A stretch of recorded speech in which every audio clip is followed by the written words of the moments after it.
Even though you have the marketing people in your ear saying, "Oh, but there's only this attention span that goes so long." It's not about that, right? When you're trying to achieve great creative, you're not necessarily thinking about the algorithm and the conversion rates and all of that. But if you're only looking at that, you're going to end up producing things that everyone else can produce.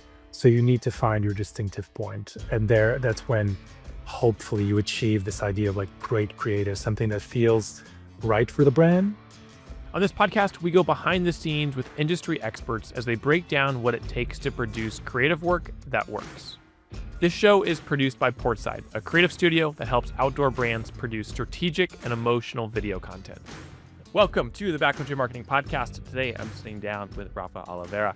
He's the former creative director at Tracksmith for the last 10 years, and now you're freelance out in the world, working across the outdoor and running industry, providing your creative director services. Rafa, welcome to the show. Thank you very much for having me, Cole.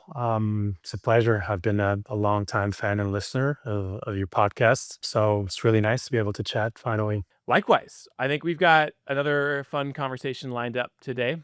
We're going to be talking about the role of the creative director, the value of creative, and then kind of dissecting some of your marquee projects that you worked on at Tracksmith and the lessons learned, and kind of everything under the sun. Before we jump into it, give me like a thesis statement about the value of good creative at the time of this recording, 2026, and then we'll kind of go from there. That's definitely a tough one. I think it changes according to the project, according to the subject. But I do think that great creative, most of the times, in my experience, is almost defined by how subtle it is. It's almost you don't necessarily notice it. It doesn't take over. It just feels right. Whatever you're watching, if it's a film, if it's like a photo campaign, if it's the written word, a text, some copy. Oftentimes, it just elicits something in you, and you can't quite put your finger on what it is. Usually, that's when good creative, in my opinion, is achieved or is successful. Of course, there are metrics to measure certain outcomes from certain creative outputs and projects. That's I think our conversation will go a little bit into that. That's where the tension comes in between, let's say, creative and marketing, which is very metrics driven. Creative is not you can't really measure good creative, right? Of course, you have a certain outcome, but that outcome is also influenced by but numerous other factors, right? I'm making this up, but if you're if you're putting out a product, if you have amazing creative and then the product sucks, how do you measure that? How much percentage do you discount from one another? So there's a cool definition that I really like. Creative is like adding salt to a meal, right? A little bit, is amazing. It really enhances the flavors. It really brings everything together. A lot, it just ruins the entire meal. So I think it's a good metaphor for the value of great creative. And to use that same salt visual, if you have if your meat that you're cooking is Mhm. poor quality or you overcooked it and you add some salt to try and make it better, it doesn't actually help either. Interesting. That's the fun part. It can, right? It can masquerade certain aspects that are not great about that product first, what it is by itself usually does. Again, I like adding salt to almost everything that I eat. Um, uh, and it can help, right? It can make things look better, feel, a little bit better to the person that's consuming the content. But eventually, if the product sucks, if it's not great, it will be found out and people will move away, will find something else. And it's almost like it is separate from the product, and that leads also to the basis of my work as well.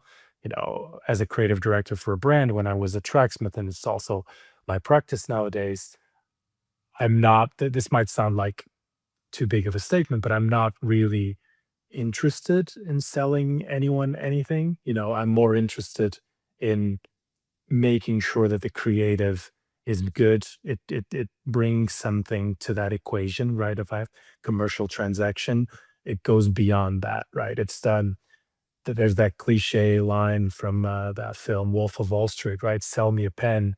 I'm not really interested in selling you a pen. What I'm interested in is fostering the will to write in the person, right? And then eventually they will find the pen that suits them best. If you have a brand, if you have a company, you need to make sure your product holds up and it's delivering and providing value to the customer. But ultimately, good creative shouldn't be defined by the product that it's trying to sell in this case. Yeah, I think that that's like a long way to kind of like explain a little bit what I think good creative is and what it can do. You mentioned that depending on obviously the project, and you made it kind of sound like depending on the different career stages that you've been at, you have answered that question differently. What is the value of good creative or great creative? How has your perspective shifted around that question over time? I think it changes. It goes back and forth, right? It depends. For example, when I was at Tracksmith, this was a long-term relationship, and I had the trust and the confidence to know that it was not going to end in 6 months or even in a year, right? I was there for a long time. I had built that relationship with the CEO and with the rest of the team. So the value of creative there and the approach to creative is much more long-term thinking, right? I'm not going to make decisions in the moment, reacting to whatever is going on immediately around us, and think more about long term, right? How does this hold up in 1, 2, 3, 10 years? Because that was the intent from the brand, at least from when I was there. Um, it's a little bit different when you're working freelance, right? Or when you're adding value on certain projects, when you come in and you try and move the needle in certain aspects. It's not that you don't think long term, but you don't necessarily have to. So you're just trying to deliver the most amount of value for that specific project.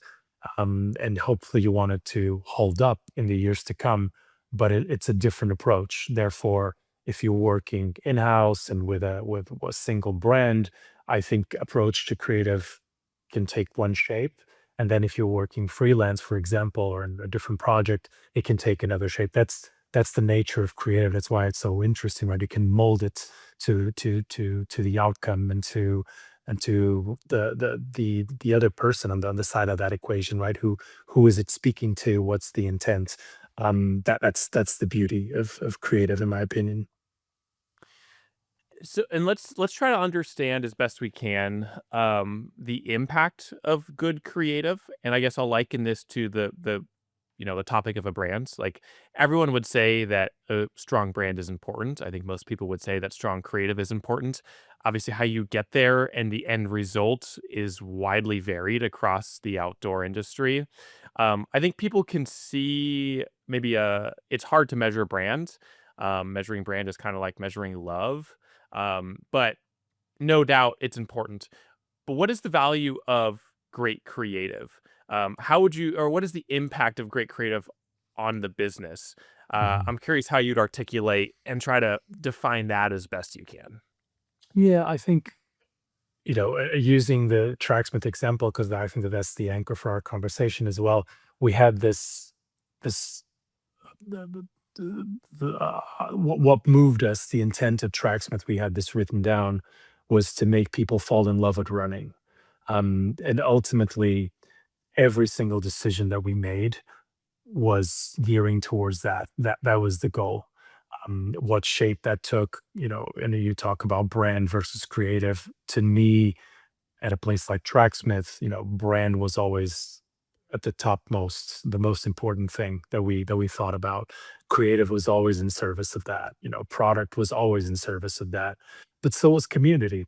So were events. So was retail. So was eventually wholesale. So was marketing, of course. It's not necessarily, I mean, if you're talking about an Amazon, right? Amazon had built a great brand, but it wasn't necessarily through creative, right? It was through product and the access and the scale. We weren't Tracksmith, and I'm not comparing in any way Tracksmith to Amazon, but it's very, very far apart. but Tracksmith was more interested in the culture of the sport, right? And what what the heritage of the sport was, and then building from there. And that's why I say then the product almost came second, because we wanted to look at the stories of the sport. We wanted to look at how people engaged with the sport and really show that, really elevate that and champion, champion for the running class. There are people that are waking up super early, going for a run, and then going to work, and they're not world beaters. They're not going to win any races, but they're striving to get better at running. And that was at the top, right? That was at the top for Tracksmith. That was like the brand ethos. And then everything worked in service of that. And then great creative just came, and we measured its value, even though it was very, very hard to measure in terms of organic reactions. Our Instagram account, when we started it, we rarely invested any money into making it big. It's only until recently that we started putting money towards disseminating some content, because that's just where the industry went. But we really, really grew our follower base because of great creative, of inspiring people to go out for a run. I go back to that sell me a pen thing, right? We were more interested in making people want to go out for a run than necessarily making them want to buy a pair of shorts. The intent was never, oh, we have this pair of shorts, let's make sure that we create content, or we put out creative that sell the pair of shorts to people. No, it was not about that. It was about, let's make sure that we are elevating the sport, we are elevating the activity, and people will find their way to our product because we have this trust and the belief that it is a great product, it serves a purpose, and we can match those two things. We're confident enough to make those two things align. Great product supported by amazing creative.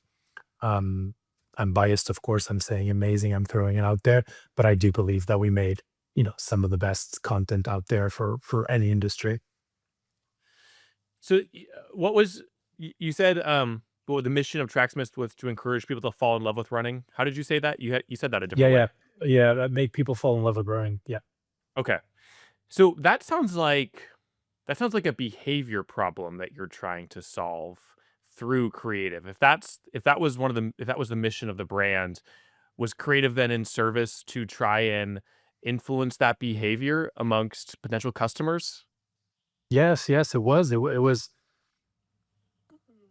my goal, and I was very fortunate for the time I was there. For the most time I was there, it aligned very, very closely with what the CEO had in mind. It was to put out the best possible version of whatever we wanted to put out in any category, right? The product needed to hold up as alongside the best products in the world in the same category or similar category. The films that we put out, they would need to hold their own at a film festival.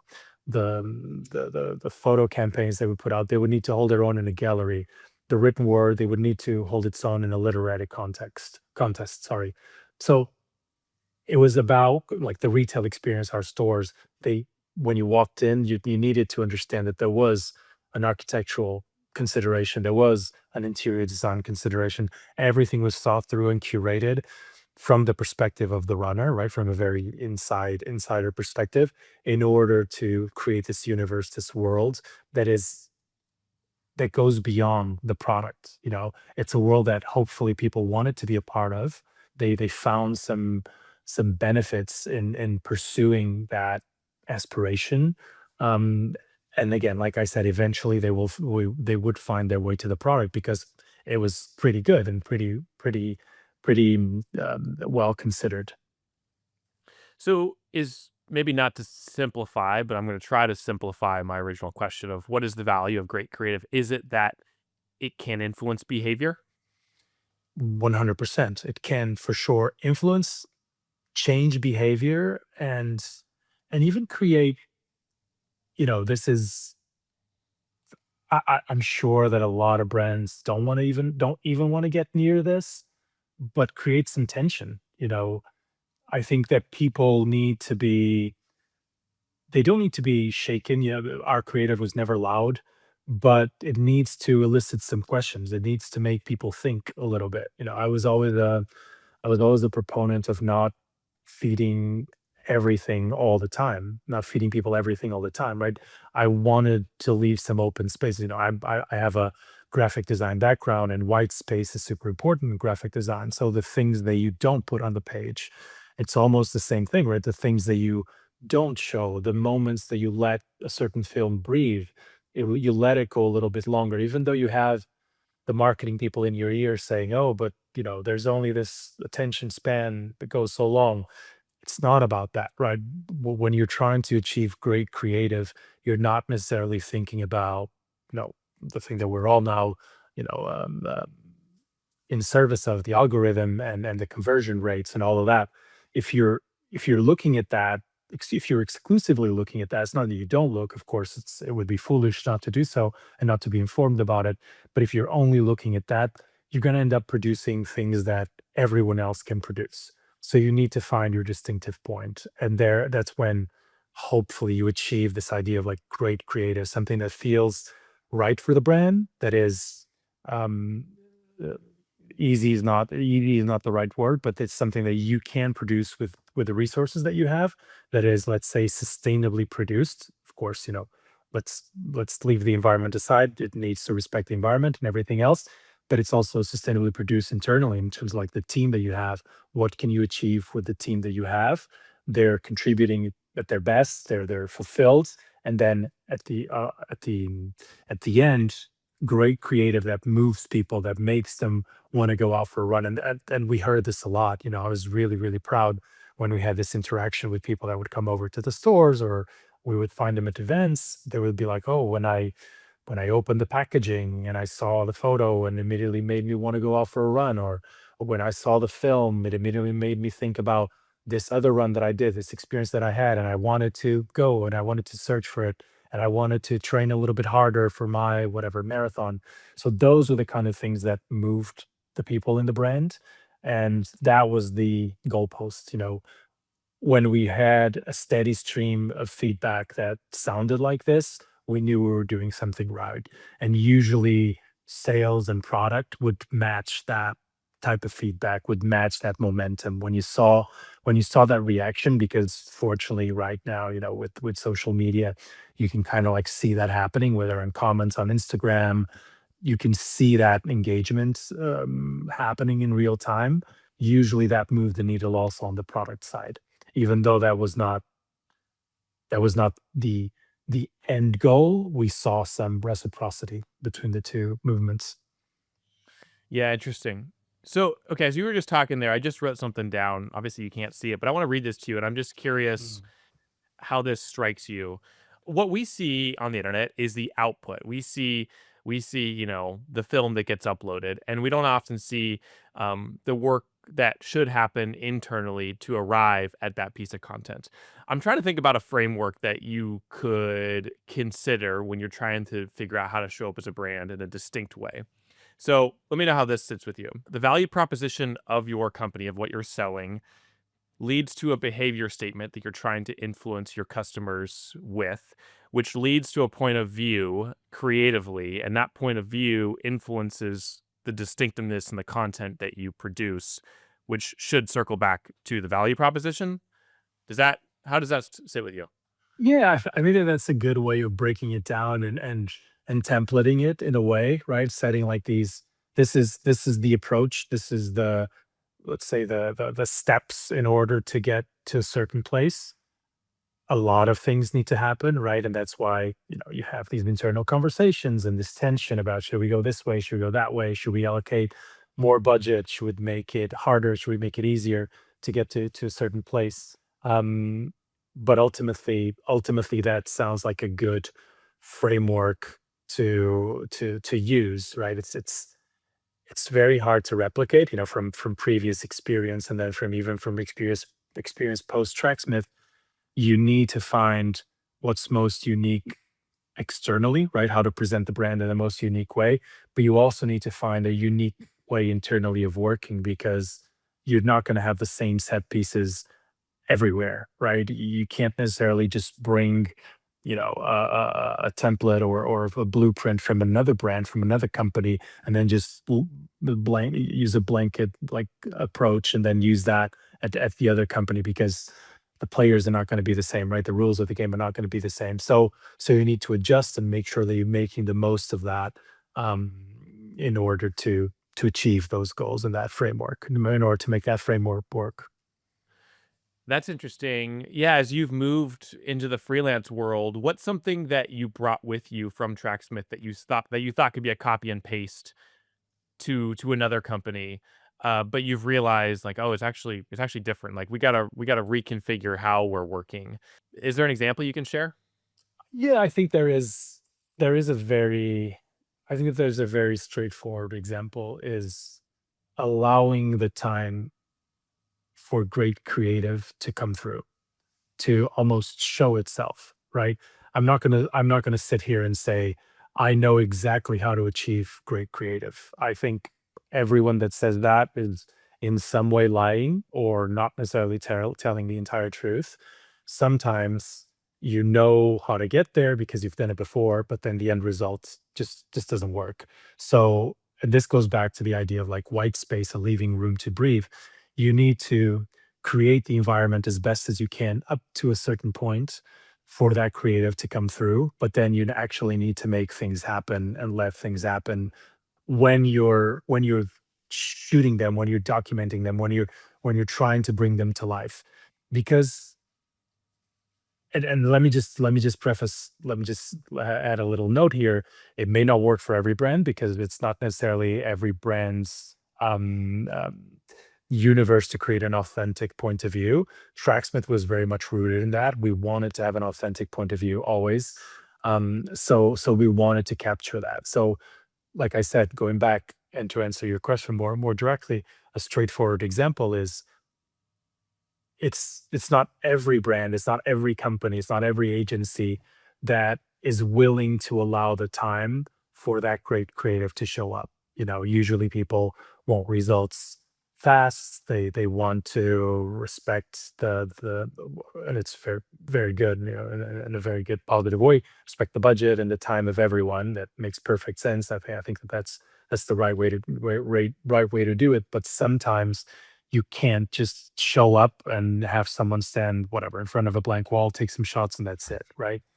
You Yeah. need to allow the time for that great creative to come through, and that's something that I was very proud at Tracksmith. It was already that was already institutionalized when I joined, and I was, you know, lucky that my approach also aligned, and we were able to build a framework, like you said, build a framework around that in order to make this consistent approach to how we were creating content and allowing that time for happen to happen. I think that that's the most important thing, you know, allow the proper time that great creative takes to come through. Well, anytime you're innovating and you're being creative, there's inherently waste, and that waste is time and money, and sometimes that's really hard to justify. Mhm. On the flip side, if you're after efficiency, you often lose innovation, you lose creativity, and so yeah, finding how much budget do you have to quote unquote waste? Pad the budget a little, add a little contingency for those rabbit holes that might seem like they waste money, but they actually lead to some really great ideas. Yeah, I don't disagree. I think money, time, of course, money is the great, you know, a great solve. If you have a lot of money, you can do a lot of things. You can go back, you can stay more days, you can pay people more, they'll feel more, you know, more willing to contribute and to pour their souls into the job. Um, I've often found that it's usually with the less resources that the most interesting things come through. Keep in mind that I'm talking about authenticity, right? For a brand to feel lived in, to feel organic, to feel texture, to feel that it's creating a world, to feel aspirational, I think you need that authenticity. And you like the word implies, you can't fake that. So the more artifacts you put between the camera or the subject and the observer, the worse it's gonna be, right? You bring up a good point. I don't know, about a year ago, I did an interview with creative director Will Trutner. He works in kind of the sport tech industry. And we were talking about his concept, which is minimum viable creative. Like, what is the minimum concept that you need to get out the door and to get to launch day. And he brought up a really interesting point, which is like, a lot of outdoor brands, they don't have the budget to go out and produce great creative in a traditional sense. But his encouragement was put that time, if you have that resource internally, if you have someone internally who can concept, put that time into that person so they can develop concepts and spend the time to develop concepts, because you can put a lot of money you can put a lot of money into production. You can also put a lot of money into concepts, but if your concept isn't good, then the production doesn't really matter. And that's, yeah, I think that's also an opportunity to, like, where that innovation versus efficiency conversation comes into play, is like your internal team and how much time do they actually have to develop concepts. Anyways, I was thinking about this idea of minimum viable creative, Yeah. and it led me down a rabbit hole, but I wanted to come back to that because I was curious what your thoughts were around that concept. So on principle, I don't love it. I don't love the Okay. idea of minimal viable creative. And don't get me wrong, I compromise all the time, and I think it's impossible not to compromise. But I do think that starting the conversation with a compromise is already a problem. You know, I think it's very pretentious to say I'm gonna whatever. If you're doing a campaign, to say from the bat, to say I'm gonna make the best campaign ever, right? I think it's very pretentious and it's very risky. But I also so I don't like that, but I also don't think it's great to say I'm gonna do as little as I can in order to get it to where it can be good. I think that's also a problem. So what I'd rather do is not even thinking about what is that minimal viable thing? What are those boundaries? What can I get away with at the low end? Or what do I need to get to at the top end? I'd rather I'd rather think about what the problem is, what we're trying to solve, and find a good solution, iterate internally, like the trial and error, what you're saying, right? Iterate internally with the team. And of course, this this this is reliant on a team. No brand is made of a single person, and then try as best as we possibly can to put our heads and our bodies together, or to get to that result without having that dictated thing at the start. I've often had conversations with people, at Tracksmith, outside of Tracksmith, where they were like, "Oh, what is the minimum lift that we can do in order to just to get something?" I hate having those conversations because you're starting already in the wrong foot, right? You need to strive, I think, right? And I was again very privileged to be at Tracksmith, where there was this, you know, confidence in trying to go for that. We need to try and make the best work that we can make without thinking that it's going to be the best thing out of the world, but also without thinking that we're just going to get this through in the most easiest possible way that we can get in order to get it out. So those two, I would. It's almost like, and I hate to go to running, but running has been a huge guide in my life when ever since I discovered it. But there's almost like there's like this interval workout that you do, Yasso 800s on the track. That some people say it's a good prediction for your marathon time, and you run 10 800-meter repeats, and then you rest for the same period that the repeat was. But long story short, when you're doing the average, right, that will give you the average of the time that you run that 800, it will give you your predicted marathon time. It's a very, very wild extrapolation, but oftentimes it's right.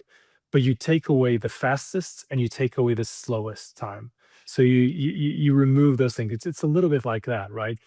In this conversation, you take away the like pie in the sky crazy thing. I have a lot of money. I'm going to use whatever Brad Pitt or in a shoot, or I'm just going to do the basic and most viable thing that I can to make it. You take away those two things, and in the middle, you're going to find your compromise. You're going to find a good way, a good path to get to that good creative. In my opinion, that's my belief. Yeah, I like that. How do you feel like, to generalize, like, how do you feel like outdoor brands are doing when it comes to the creative that they're producing? And I know that's a super, Yeah, yeah. that's a I think very generalized question. it's very interesting because I think I could answer in two ways. I think we're living through the golden age of the creative output, but also we're living through the worst possible time. Um, a lot of people are doing excellent and interesting things. A lot of those interesting and excellent things look the same from brand to brand. There's not a huge differentiation. I think we're all, and I hate to speak for everyone here, but as creatives, I think we're all feeding from the same fountain. We're all seeing the same things. We're all exposed to the same things, and that's dictating a lot of our decisions, even though we don't necessarily realize. There's recently, I don't know if you're familiar, a couple of like niche running brands going at each other because they're copying products or using very similar sources of inspiration. You know, it's tough, right? Because it's such a small market and there's so many players. When you see something that quite resembles, and I have a lot of respect for creatives. I know it's a really hard thing to do, and sometimes you're creating something and you don't even know where it's coming from, but then you realize, oh, it was coming from that, and that other person had a similar idea and they approached it in the same way. So I am again, I feel I feel very privileged and lucky to have started this path, 10 years ago when the market and the industry did not look like this at all. You did not have great options for dressing properly, for function, for consideration in running apparel, and now it's everywhere. I was just in Paris Fashion Week, and Paris Fashion Week, the dominant theme of Paris Fashion Week was running brands showing up, the showrooms, the pop-ups, the events, and you'd see the apparel, the propositions are amazing. I don't think there is.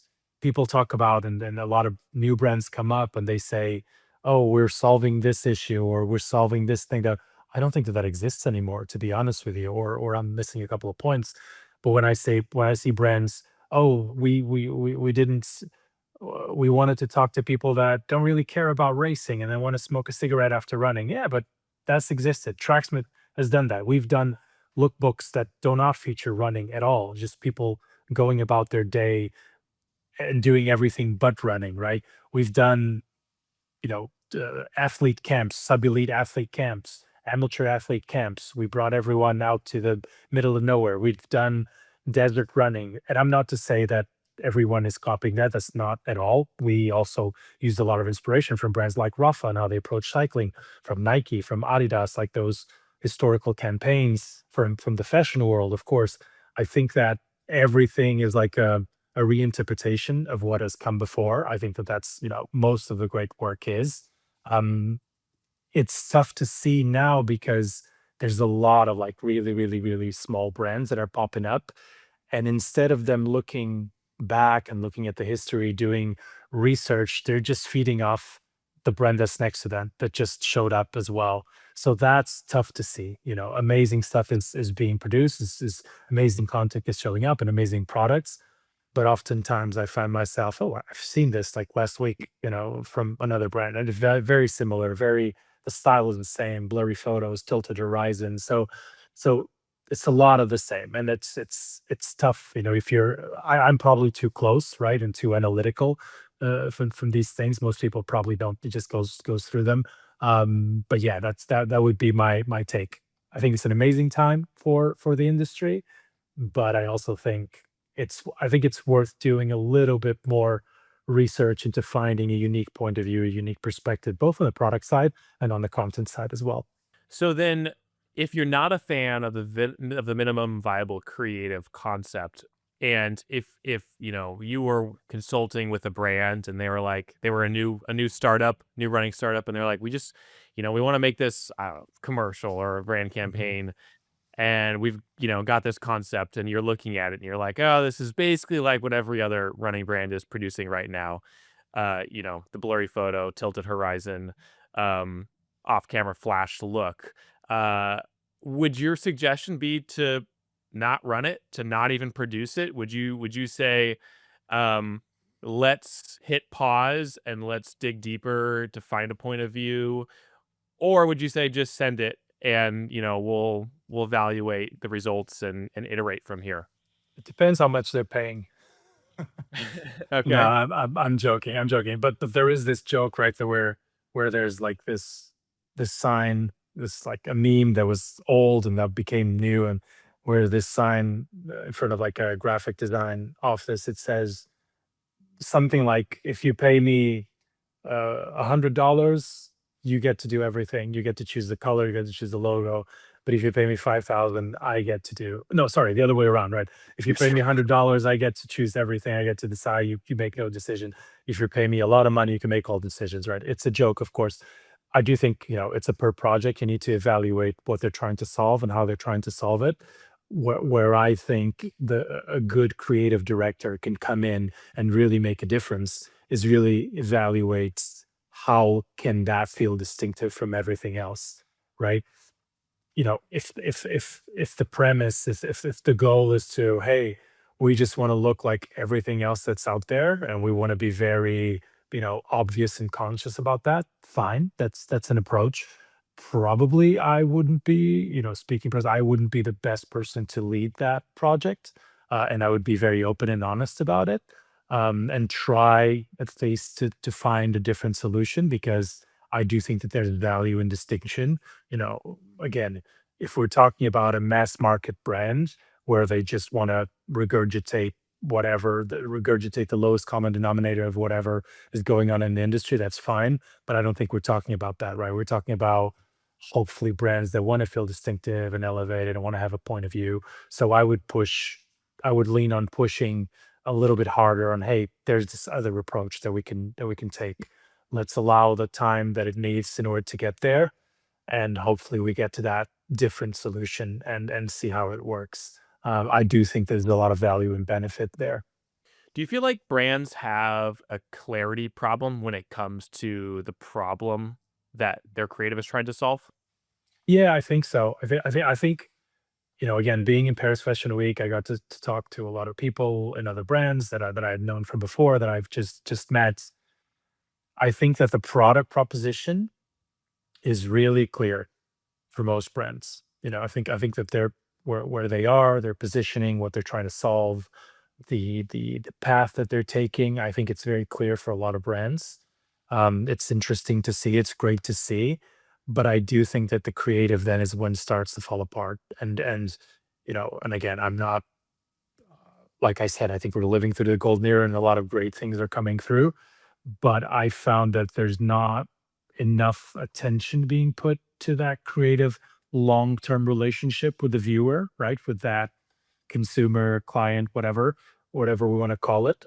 And I think a little bit more work could be done there. That it would be beneficial for these brands because like I said before, it would allow them the time to develop their own language, and they wouldn't be, using the same photographer as the other brand is using the same talent as the other brand that's doing the same thing is using, right? Sometimes we can't avoid that. This is still a very, very small world for as much as we sometimes don't really understand it or see it. It's still a very small niche world where you know and meet a lot of the same people. But I do believe there is a distinctive way of doing things and a more unique way of doing things, even if just for the sake of being more distinctive. I think that there's a lot of value there, and I think a lot of brands would benefit a lot from having someone internally that's stewarding that proposition and that unique point of view. So what's the risk of not finding that distinction? I mean, it comes back to my first question, what is the value of great creative? What's the risk of not producing great creative?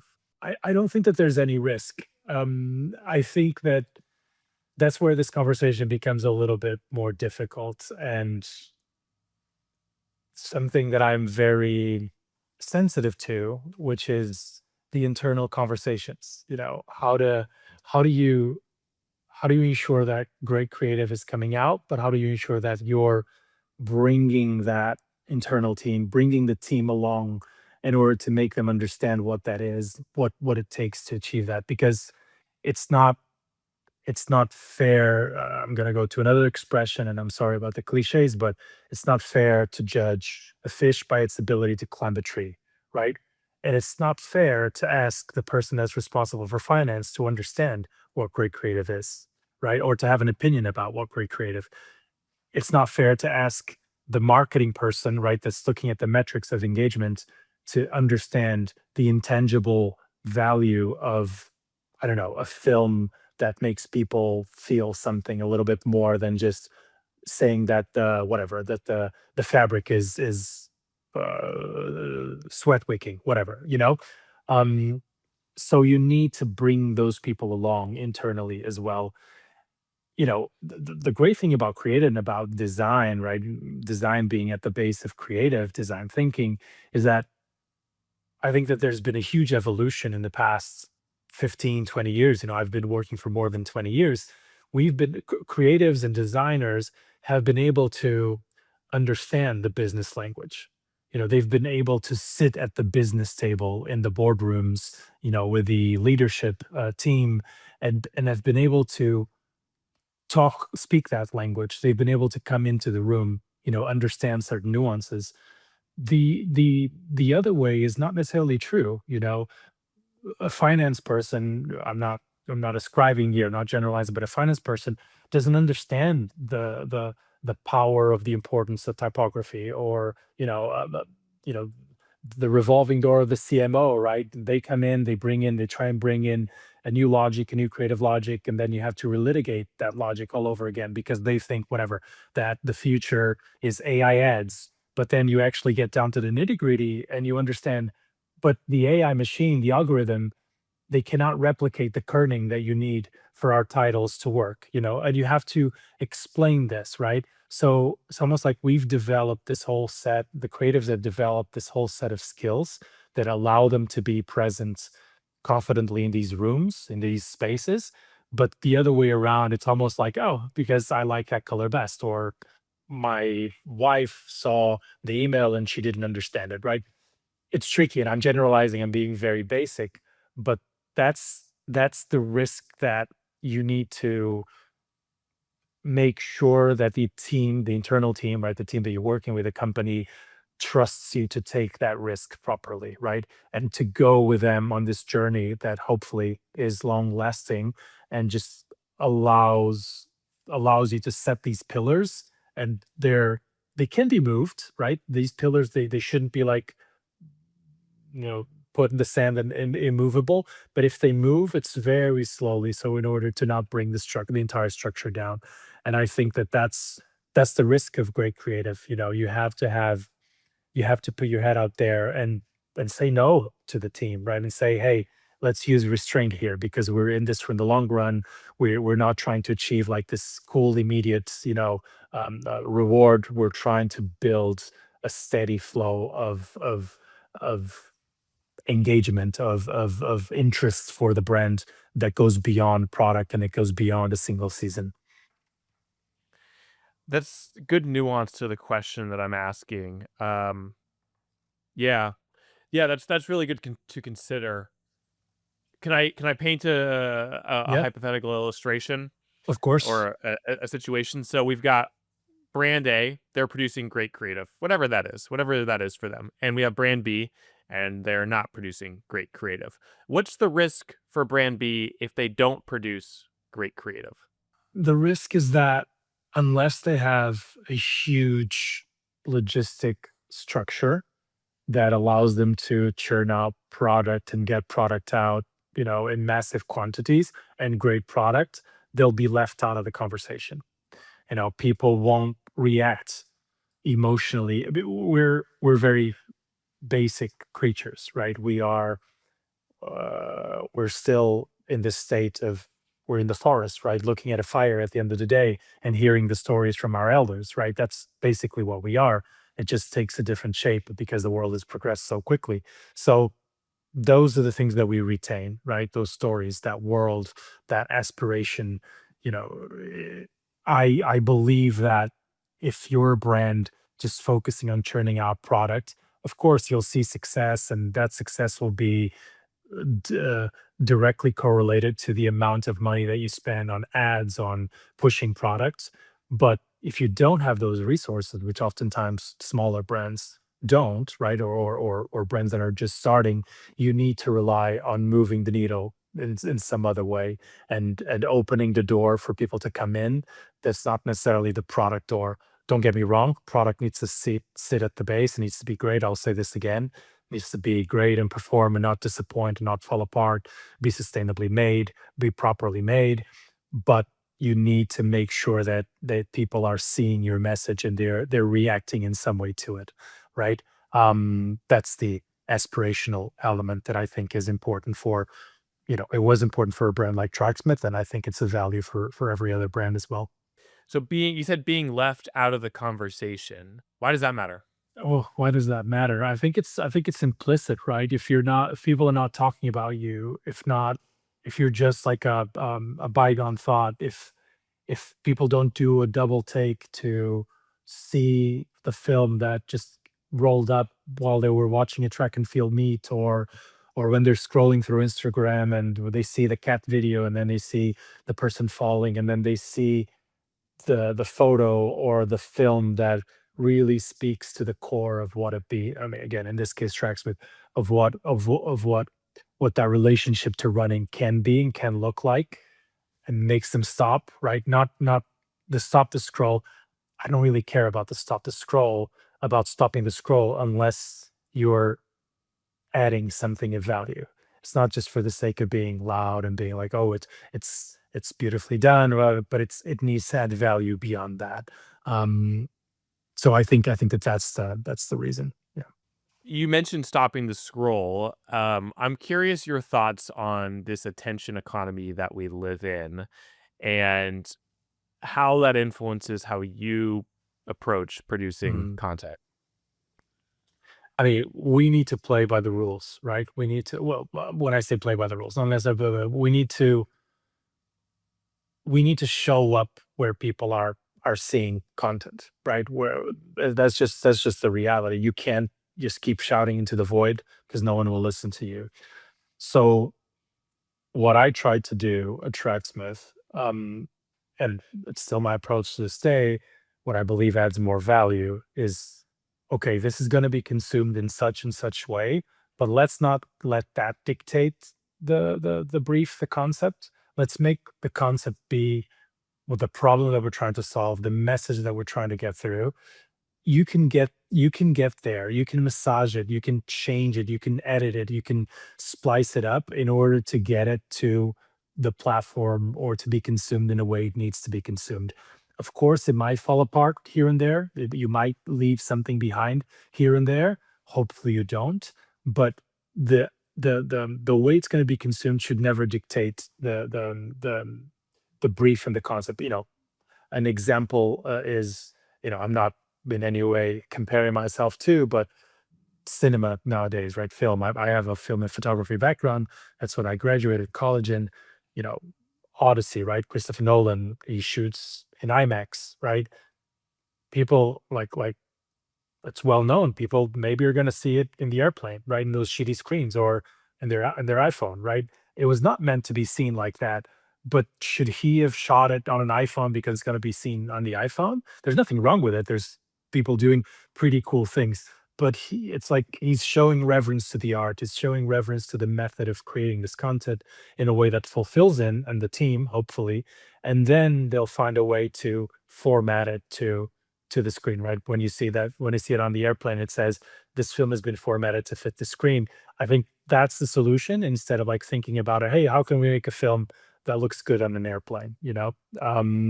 It's an interesting consideration for sure, but I do like to solve the problem that we're trying to solve first, and then we'll figure out how to edit it because we have the tools. Nowadays we have the tools to change and to adjust things accordingly. Yeah, yeah. Okay, I want to pivot because I do want to talk about this. Let's talk about Church of the Long Run. Yes. This was, I mean, you could tell me better than I can, but what it was a Hmm. 90-minute, 70-minute Yeah, film. How long was 90-ish, it? close to Okay. 90-ish, like 80 something, 86 or something like that. Well, okay. So before we get into it, how many people have asked you about this? Ooh, a lot. I talk about this a lot. So Church of Long Run is kind of like a perfect example, perfect encapsulation of the ethos of Tracksmith, the way we work, what it looks like, where it starts. This idea, it was probably one of the first ideas that were had at Tracksmith as the collective unit. I wasn't there. This is Emily May, the photographer and director that we've worked with for the most part of the 10 years. I mean, more consistently. She's been a huge creative partner, a huge sparring partner in bringing these things to life. And the CEO, Matt Taylor. So before I even joined, when they did the first couple of shoots, they talked about, "Oh, okay, how do we do this and how do we approach this?" And there was this like thing, oh, like we could do this thing where we just film a 2 hour long run and we just let the camera roll, right? There was just something thrown around, and then when I joined and being part of these shoots and like again, like I said, setting up this framework where we could consistently repeat that similar approach, it became more tangible. It started to take shape. Okay, we could actually do this, and we could do it this way, we could do it that way. And then, it just materialized, Emily wanted to go for it. She felt that she had like the the the the logistic understanding of how to make it work. Sam Recker, she was willing to go for it, do give us as many takes as she could. And we knew that we wanted to make this a continuous piece because we had often been enthralled ourselves. It was usually like this core team, Matt Taylor, the founder at the wheel. I was sitting shotgun, and then Emily May was shooting in the back of the van. And oftentimes we'd find ourselves with these athletes for like 2 hours, and almost we wouldn't talk. We would just observe. It was just amazing. And for people that love running, in that scenario, New England or these beautiful roads, side roads, we were like, "Oh, I could watch this for days." And so, okay, let's do it. Let's try and bring it to life. And then the team was just amazing in creating that film, that beautiful film that's like a single take. It was all done in a single take. There is a little cut there, but it's just to like adjust the camera. It wasn't, but she didn't stop running. But that's usually like that's also very, very informative how Tracksmith went about shooting. I made it a point, even throughout the years, as more people came into the brand and they had different thoughts, I was always like, we need to run. We need to do a shoot. If we're shooting running, people need to run. They can't just do like 100 meters back and forth and hold the position. They need to run. If you're shooting post run, pre run, for sure, they're not running and they're going about their rituals, their routines. But if we're talking about running a workout, they need to do the workout. If it's a long run story, they need to do the long run. So I was very adamant about that. Emily, of course, was very adamant about that. Matt Taylor, the CEO, the rest of the team, in this alternation, rotating doors of people coming in and out of the brand. It was hard sometimes to convince them that that was the way. Church of the Long Run, almost everyone frowns. It was like, really, we're gonna do this? We're gonna do like an idea in a film? Where's it gonna go? What are we gonna do with it? But it was a statement of intent of our approach, and it also like coincided with the 10-year anniversary. Was like a year before that, so we were prepping up for that event. So yeah, and I talk about it a lot. It was huge credit to Emily and the team that worked on that and pulling it together. And it came out beautifully. The soundtrack by Michael Bueller. People ask me about that a lot. Where can I get it? Because I just like to bring it on a run with me, or I like to go on a treadmill and I'll bring my iPad and put that on, and just do my run, or just put it in the background of my TV when I'm doing work or doing stuff around the house. So that's the kind of value where we started our conversation, right? You can't measure that. There's no way of telling if you're going to see that and you're going to buy a product. But that reaction is the thing that we're trying to elicit, and we were trying to elicit as a brand with that type of content. We talked about this concept in our intro call, and I think the way you said it was that marketing should be in service of creative. Yes. And I want to talk a little bit about this as we start to kind of wrap up here. Tell me more about this thought. I mean, it's funny because I was going to bring that up just recently when you said something along the lines of um, that how to disseminate, how to find a way to get that content to people aware. That's the role of marketing, in my opinion. That's the role of marketing. You start again. I think marketing should be in the service of creative for certain brands, and brands like Tracksmith, for example, and brands that aspire to be a little bit more than just products considerations. They go beyond that. And in that scenario, I think it's really, really important to start with the idea. Start with, okay, here's the creative, here's what we're trying to solve, here's how we're trying to help runners, here's how it can take shape, here's how it can take form. Here's how we're going to bring it to life. And then the marketing team can find ways to disseminate that content, to find the best output for that content, and create the excitement, create the engagement around that content, right? Whether it needs to be, a PR effort, whether it needs to be an event, whether it needs to be, funding an exhibition, those kinds of things. I think it's really tricky and really hard when you start with a premise of solving the marketing first, because ultimately, at the end of the day, every marketing problem is going to be the same everywhere in every brand, which is how do we make sure that we get this content out to the most people possible? And that drives revenue for the brand. At the very basic, that's it, right? And if you're starting from that, you're just gonna find the same solutions almost all the time. And if you don't, you're gonna look at the other brand, what they've done, and you're gonna try to replicate that. And you're not gonna get the same results. Why? Because creative is not gonna be the same. It's gonna have been done differently, no matter how much you try. So I find it more interesting, and I think that there's more value to start. Okay, here's the idea, here's the concept, here's the brand value. Let's find ways. Let's have the team work and find ways. And maybe sometimes that means a push via email. Maybe sometimes that doesn't mean advertising or talking about it on email, just on social media or just in store on in person.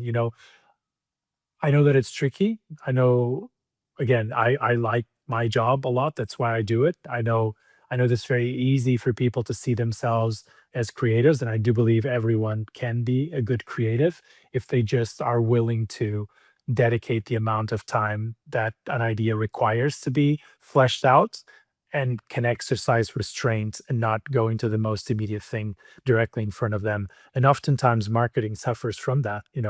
Great marketing is when it also allows the time for that idea to sit and then find the right avenues to get it to the viewer. If you're just going whatever up on LinkedIn and just replicating the step-by-step guide to achieving 100 million or $1 million in sales, it might work. I'm not saying that it doesn't work. Sometimes people get lucky, but oftentimes it doesn't. And then you're like scratching your head. Oh, why didn't this work? A lot of things need to happen in order for that to work. But yeah, but that's like a whole entire conversation. All right, so let's wrap up this way. Um, for folks that are listening, I'm sure you've probably provided some clarity and created confusion, just Great. based on some of the idea, which yeah, just based on some of the ideas we've discussed.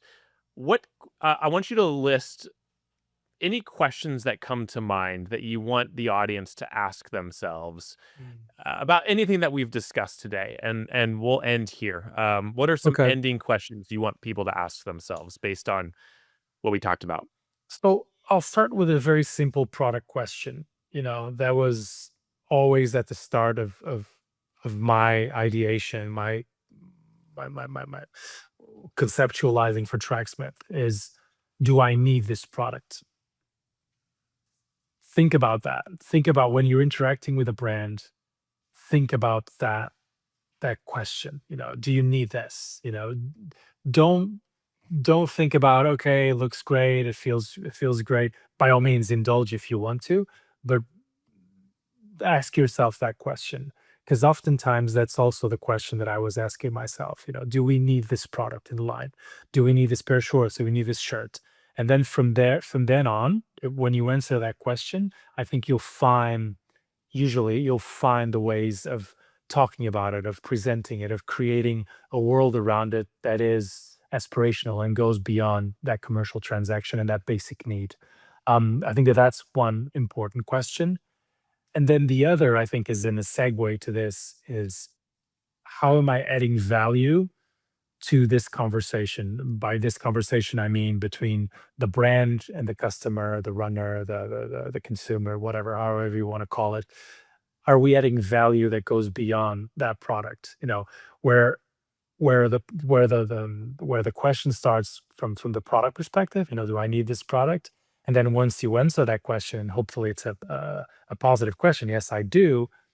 What is the value that is being added that goes beyond that simple commercial transaction, right? And that can take a lot of shape, a lot of forms, right? It can be, this makes me feel better, it makes me run faster, It makes me chafe less, or it makes me not chafe at all. You know, it makes me it makes me be more sustainable because this thing lasts 10 years. I literally have stuff from Tracksmith from 10 years ago in my wardrobe, and I run a lot, and it's still there, still perfectly put together. So that's another important question in this conversation as well. Yeah, excellent. Rafa, thank you for the time. Thanks for the thoughts. If folks want to follow along with you, where can they find you?